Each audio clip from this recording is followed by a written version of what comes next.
Assalamualaikum warahmatullahi wabarakatuh. Nuwun kula nuwun. Panjenenganipun para babunden, para sesepuh lan pinisapa ingkang dahat kinurmatan, punapa dene panjenenganipun para tamu kakung sumawa tamu putri ingkang dahat kalengga durmaning akrami.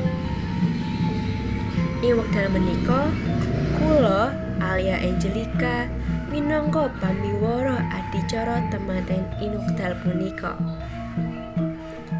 Sumangga kula dherekaken hameku puja lan puji ing ngarsanipun Gusti ingkang Maha Kuwasa awit berkah lan sihipun sehingga kita sedaya saged makempal ing adicara temanten punika.